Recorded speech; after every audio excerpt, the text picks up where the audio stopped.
Welcome to RSR news.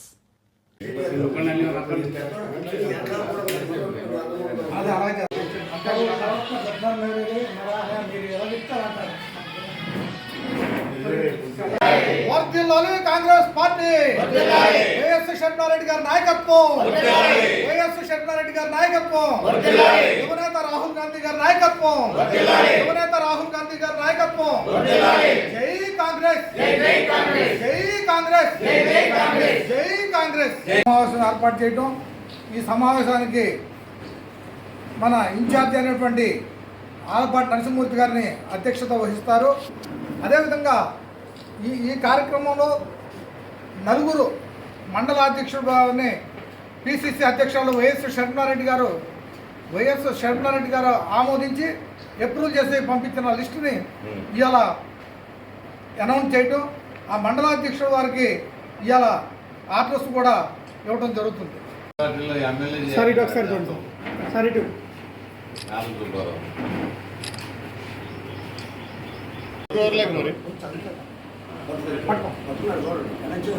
Eluru rural మండలం చాటపర్రు గ్రామం మండల అధ్యక్షుడిగా నియామకం చేయడం జరిగింది. వర్ధిల్లాలి కాంగ్రెస్ పార్టీ, వర్ధిల్లాలి కాంగ్రెస్ పార్టీ. షర్మిలారెడ్డి గారి నాయకత్వం, షర్మిలారెడ్డి గారి నాయకత్వం, షర్మిలారెడ్డి గారి నాయకత్వం, యువనేత రాహుల్ గాంధీ నాయకత్వం, యువనేత రాహుల్ గాంధీ నాయకత్వం. నమస్కారం. ఈరోజు కాంగ్రెస్ పార్టీ బలోపేతానికి పార్టీ ఆదేశాల మేరకు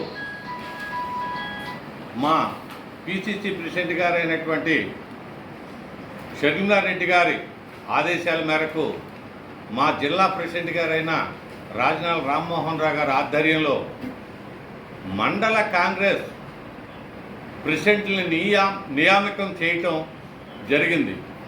ఎందుకంటే గ్రామ స్థాయి నుండి కాంగ్రెస్ పార్టీ బలోపేతానికి కృషి చేయాలని చెప్పానని పార్టీ ఆదేశాలు, అలాగే షర్మిలారెడ్డి గారి ప్రపోజల్ ప్రకారంగా మేము నడుస్తూ ఉన్నాం. రాబోయే రోజుల్లో దెందులూరు నియోజకవర్గంలో ప్రతి గ్రామం నుండి కాంగ్రెస్ పార్టీ బలోపేతం అయ్యి రాబోయే సార్వత్రిక ఎన్నికల నాటికి కాంగ్రెస్ పార్టీని అధికారంలోకి తీసుకురావాలని,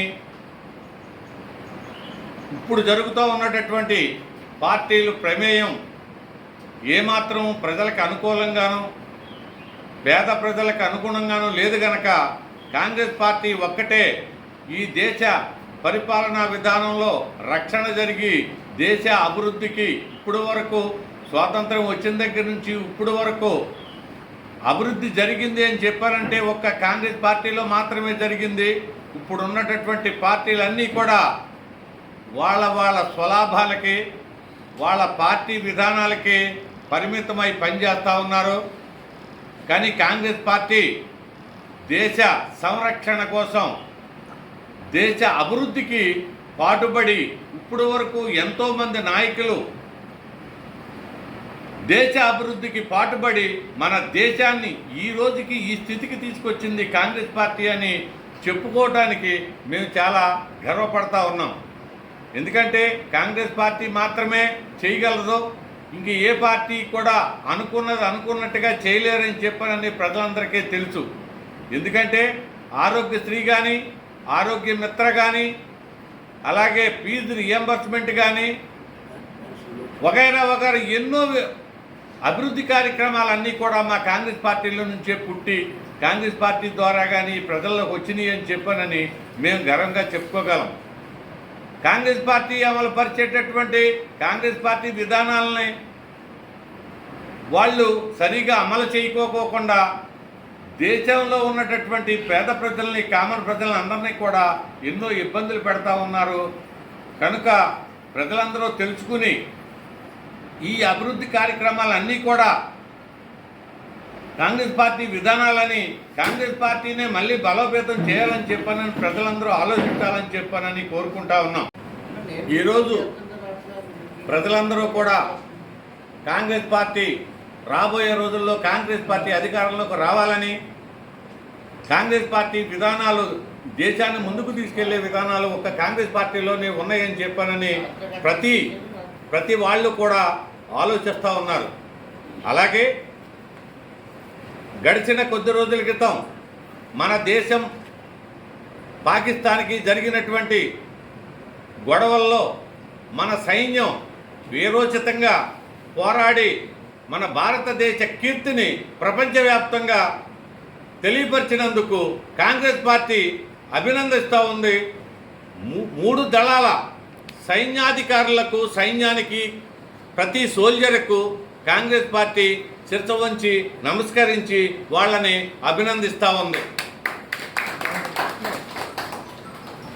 దానికి ప్రభుత్వాలు అంటే సెంట్రల్ గవర్నమెంట్ అయినటువంటి బీజేపీతో పాటు కలిసి ఆంధ్రప్రదేశ్లో నడుపుతూ ఉన్నటువంటి కూటమి ప్రభుత్వాన్ని మేము ప్రశ్నిస్తూ ఉన్నాం. అయ్యా, మీరు ఎలక్షన్లో సూపర్ 6 హామీలను ఇచ్చి ప్రజలందరూ కూడా మా వైపు రండి, మేము ప్రజలందరికీ కూడా మంచి చేస్తామని చెప్పానని ఈ కూటమి ప్రభుత్వం ప్రజల్ని మోసం చేయటం జరిగింది. ఎందుకంటే సంవత్సరం గడిచిపోయింది. ఇప్పటి వరకు యువతకు 20 లక్షల రూపాయలు ఇస్తామనేటటువంటి హామీ, రైతులకు పెట్టుబడి ధనం ఇస్తాననే హామీ, స్త్రీలకు ఉచిత బస్సు సౌకర్యం కల్పిస్తామనే హామీ, అమ్మకి వందనం అనేటటువంటి హామీ, ఇంకా అనేకమైన హామీలు ఇచ్చారు. అందులో మీరు సూపర్ 6 అని పేరు పెట్టుకుంది కూడా మీరే. సూపర్ 6 హామీలను ఏం చేశారు? ప్రజలందరి తరపున, ఈ దెందులూరు నియోజకవర్గ ప్రజలందరి తరపున ప్రభుత్వాన్ని ప్రశ్నిస్తూ ఉన్నాం.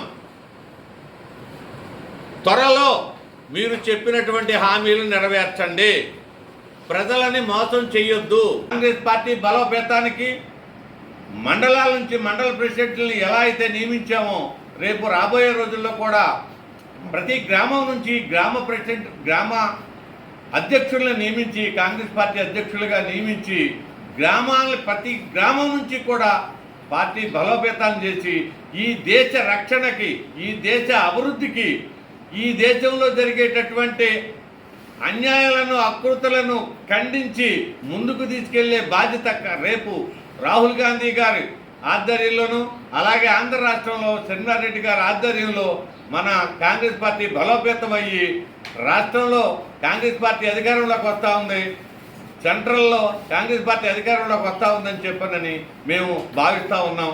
ఇంకా రాబోయే రోజుల్లో కూడా కాంగ్రెస్ పార్టీ బలోపేతానికి అనేకమైనటువంటి కార్యక్రమాలు చేసి మేము ప్రజలకి ఏ అవసరం ఉన్నా, ఎప్పుడు ఎవరికి, దెందులూరు నియోజకవర్గంలో ఎవరికి ఏ అవసరం ఉన్నా సరే అక్కడికి వెళ్ళి వాళ్ళ అవసరాలు తీర్చి మేము వాళ్ళ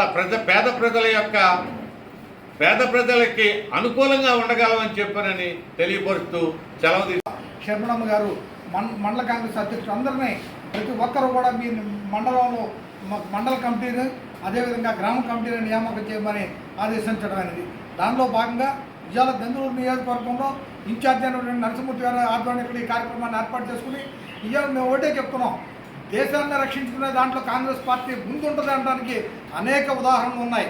ఇవాళ మోడీలాగా ఒక అబద్ధపు ప్రచారాలను మాత్రం మేమైతే చేయలేదు కాదు కాంగ్రెస్ పార్టీ. ఏ రోజున ఇవాళ కాంగ్రెస్ పార్టీ ఏ కార్యక్రమం తీసుకున్నా ఆ రోజున మేము 60 సంవత్సరాల అధికారంలో ఉన్న ప్రతిపక్షాలను హుందాగా కూర్చోబెట్టి విదేశాంగ విధానంగా ప్రతి విషయం మీద చర్చించి ఒక నిర్ణయం తీసుకునేవాడు. ఈ రోజున పీఓకే ఆక్రమించేస్తాం, మన ఏమి లేదన్నారు. ఇవాళ వరకు దాని మీద మళ్ళీ మాట్లాడలేని పరిస్థితి వచ్చింది. ఇవాళ ఏ కండిషన్స్తో మీరు సీజ్ ఫైర్ తీసుకున్నారు, ఏ కండిషన్స్ మీరు ఒప్పుకున్నారు అనేది ప్రతిపక్షాలు రాహుల్ గాంధీ యువనేత అడిగితే కనీసం చెప్పలేని పరిస్థితిలో ఉన్నారు. అంటే ఒక అబద్ధ ప్రచారం కాదు. ఇవాళ దేశాన్ని ఐక్యతగా ఉంటాం. ఇవాళ కాంగ్రెస్ పార్టీ ఇవాళ మరి సైనికులు త్రివేద దళాధిపతులు చేసినటువంటి ఈ భారత రాజ్యాంగం, భారతదేశాన్ని మరి పాక్ నుంచి రక్షించి వాళ్ళందరినీ 9 ఆటల మీద ఫైట్ చేసి మరి ఏ విధంగా చేశారో దానికి ప్రత్యేకంగా అందరం కూడా కాంగ్రెస్ పార్టీ కావచ్చు దేశం యావత్తు కూడా సాల్యూట్ చేస్తూ సైనికులకి వాళ్ళకు వందనం చేస్తున్నాం. అలా కాపాడుకోవడం. ఇదే విధంగా ఇవాళ కూటమి ప్రభుత్వం ఈ రాష్ట్రంలో ఎన్నికల్లో గెలవడం కోసం అనేక వాగ్దానాలు చేసింది. మేము ఒకటే చెప్తున్నాం, ప్రజల పక్షాన్ని పోరాటం చేస్తాం. ఇవాళ మీరు ఇచ్చిన సూపర్ 6లో ఎన్ని గ్యారంటీలు అమలు జరిపారంటే చెప్పే పరిస్థితిలో మీరు లేరు. ఇవాళ ఉచిత బస్సు అన్నారు, అదేవిధంగా మహిళలకి 3 బండ్లు గ్యాస్ బండ్లు అన్నారు, అది దానికి అమౌంట్ కట్టమంటున్నారు. అదేవిధంగా మరి అనేక కార్యక్రమాలు తీసుకుంటే ఫీజు రియంబర్స్మెంట్ కావచ్చు, మరి ఏ కార్యక్రమాలు కూడా రైతులకి 20,000 ఇస్తానన్నారు. ఆ రైతులకు కూడా ఈ ఆటకు కూడా అందిన ఇది లేదు. ప్రతి మహిళకే 1,500 ఇస్తానన్నారు. 15,000 రూపాయల సంవత్సరానికి అది లేదు, అమ్మకు 100 అన్నారు. అలాగా మీరు ఏదైతే వాగ్దానాలు చేశారో అమలు పరచమని మేము కాంగ్రెస్ పార్టీ పక్షాన ప్రభుత్వంలో ఈ రాష్ట్ర ప్రభుత్వాన్ని, ఈ ఎన్డీఏ ప్రభుత్వం ఖచ్చితంగా డిమాండ్ చేస్తూ కూటమి ప్రభుత్వాన్ని ఇంకా భవిష్యత్తులో ఇంకా ఉద్యమాలు చేసే పరిస్థితులు ఉన్నాయనే విషయం మీ ద్వారా తెలియజేసుకుంటూ మరి స్థానిక నాయకత్వం బలపడాలనే ఉద్దేశంతో స్థానిక సమస్యల మీద కూడా ఈ మండల కాంగ్రెస్ అధ్యక్షులు పోరాటం చేయాలి. ఖచ్చితంగా కాంగ్రెస్ పార్టీ మీకు అండగా ఉంటుందని కూడా నేను తెలియజేసుకుంటూ నాకు ఈ అవకాశం